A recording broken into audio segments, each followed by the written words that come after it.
Hi, I'm Olivia from Olivia's Catastrophe and welcome. Today we're going to be doing a book review of A Song to Take the World Apart by Zan Romanoff.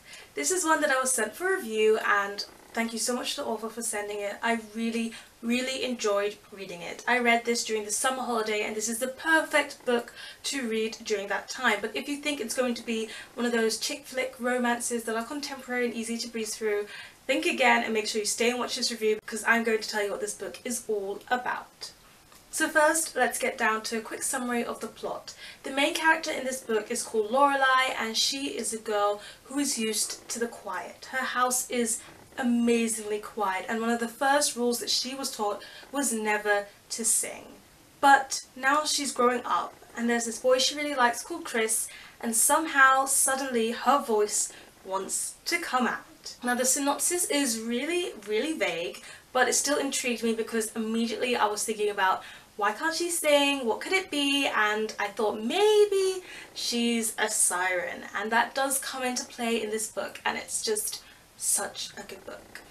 I have to say that the plot was one of my favourite things about the book because even though this one is a contemporary romance novel, there's so much more to it and so many more elements that are coming through. It's also a coming of age novel. Lorelei is a teenager, she's growing up, she's facing questions like how soon should I be sleeping with him, even if I should be or not, and she's dealing with issues with her friends, wanting to be a bit more grown up than she actually is, but at the same time she's got a lot of things in her family that aren't quite right. There's something with her parents that's just not quite right when it comes to their relationship, and that gets later revealed throughout the duration of the novel. Her grandmother is really adamant against her singing, and when her grandmother starts to find out that she has been singing, some things go down, and this one has a bit of a sad element when it comes to that storyline as well.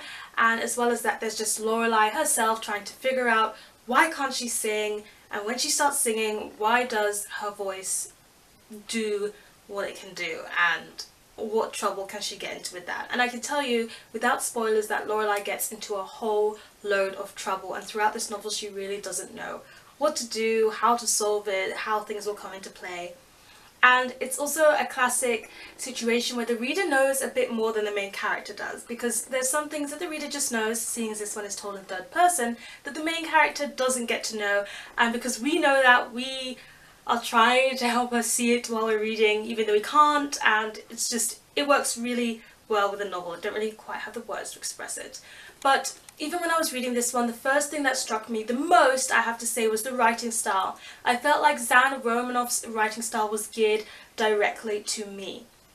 Even though in young adults you get sometimes where the writing style leans onto a bit of the young side, I have to say that this writing style leads a bit more onto the adult side of young adult. And I really like that because you could see that it was done cleverly. You could see that there was symbolism in the novel. You could see that there was literary devices being used that was kind of indicating, foreshadowing what might happen, what might not happen, and kind of giving more clues as to what Lorelei was feeling through playing with the words and using the words to make this a beautiful book. It was just worded so beautifully and done so well. If I had to compare the writing style to another one, I would say maybe The Sky is Everywhere by Jandy Nelson, because there you get that poetry kind of feel to the prose, and I have to say that this one has it as well. So if you're someone like me who really enjoys literature as well, but you kind of enjoy your young adult novels too, I have to say that this one does the perfect cross between the two writing styles.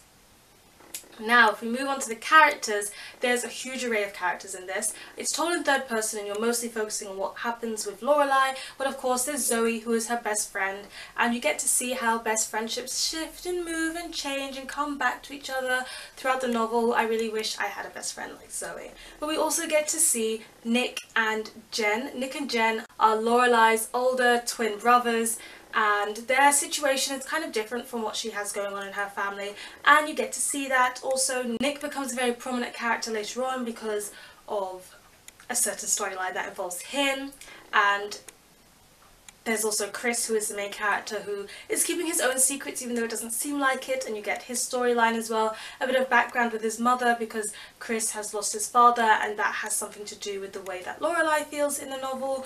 I think what Zan Romanoff did expertly was that she took all these separate storylines, all these characters' problems, and she wove them into one big story, and you see how they come together, how they shift and move, and how it all affects Lorelai and Lorelai's special condition in the novel. There's also a lot of underlying themes, and I have to say, like, this book is just so aesthetically pleasing, but also literature-wise pleasing, because everything seems to go with everything. So the title, A Song to Take the World Apart, just really matches the novel so well. But also, if you look at the cover here, you can see there's like waves along the cover, and the ocean comes into play. And I have to say, the ocean just seems like the key theme in the novel, because even as I'm trying to describe the themes, the underlying themes, it makes me think of an ocean. It's gently. The themes are put in there gently, but they're still forceful at the same time. You can see the themes, they're very important, but they're underlying. They're secretly woven in a way that makes you see them, but not that they're like, this is the main theme of the novel, and it seems very forced. But I have to say, some of the themes of the novel have to be love, have to be friendship, you know, the typical, you know, contemporary novel, but we also get some more serious things like divorce, parental relationships. How does your parental relationship affect you? How does deaths of loved ones affect you? How does distance from extended family members affect you? And also a bit of the LGBTQ+ theme comes into play in this novel. So there's lots and lots of different themes. And also another key theme, as you can tell from the title, is music. And I really liked how music was woven into this one. I'm not just talking about Lorelai and the forbidden singing, but I'm also talking about bands, guitars, what music means to you, how it feels, how it differs to grow up in a quiet environment to a loud environment. This book just made me think. And usually when I'm reading a contemporary novel, it doesn't make me think as much as this one. But this one goes deep. So what can I say? If you like contemporary novels, if you want a nice, quick, easy summer read, but one that will make you think, one that will make you enjoy the beauty of the book and the words as well as having a couple of deep themes underlying in there, put in gently, then I have to recommend this one to you. I really enjoyed it, and I cannot stress how much I enjoyed it, even though I'm not like fangirling and up and crazy about it right now in this video. I think you can tell I really liked it because it also gave me a soothing, calm feel, and the ending just wove into everything perfectly. It wasn't a closed ending, it wasn't an open ending, but it was somewhere in the middle that will satisfy both ending type readers, if that makes any sense. Okay, I've got to stop talking because I'm not making any sense. I'll leave links below in the descriptor where you can find it on Goodreads if you're planning to read it, and on Amazon if you want to buy it. Thank you so much for watching this video. Please give it a thumbs up if you enjoyed it. I would love to hear in the comment section below what is your favourite song at the moment, because I know mine changes a lot. And if you'd like to see more videos like this one, make sure you hit that subscribe button or hit that notification bell if you want to be notified whenever I have a new video out. Thank you so much for watching, and till next time.